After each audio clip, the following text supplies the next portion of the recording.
an online gaming tournament. Neil, who goes by the online name Paradox303, began playing the online game Nomad Wars Duos through lockdown and decided to host a global tournament in a bid to raise money for the local homeless charity Emmaus. Neil told That's TV Scotland more about this tournament and how he used it as a means of combating the stigma attached to people experiencing homelessness.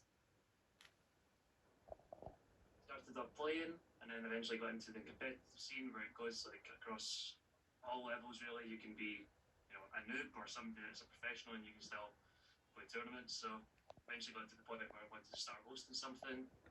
I hosted my first one last year and we got over 200 people, and then I just wanted to get a little bit more impact from what I was doing. So decided to do a charity event, and the game mode I hosted on Nomad. No!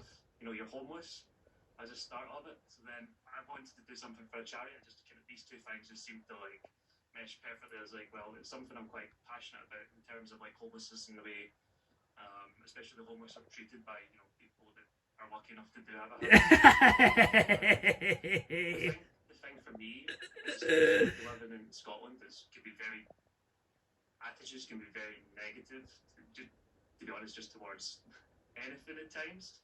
When you're going past the street and you see someone that's homeless and they might be drugged to the mind, it doesn't really matter what they're doing at that moment, but people always like would, more often not will look down on like there's a druggie. And like the one thing I always like try to point out to people is like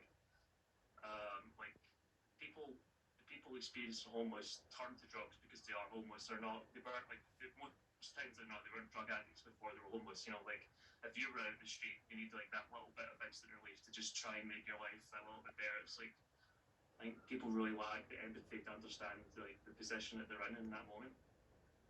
And that's your headline news. We're back again tomorrow at 6 p.m. Coming up next on That's TV, it's the local weather. But from me and the rest of the news team here, it's goodbye for now. See ya.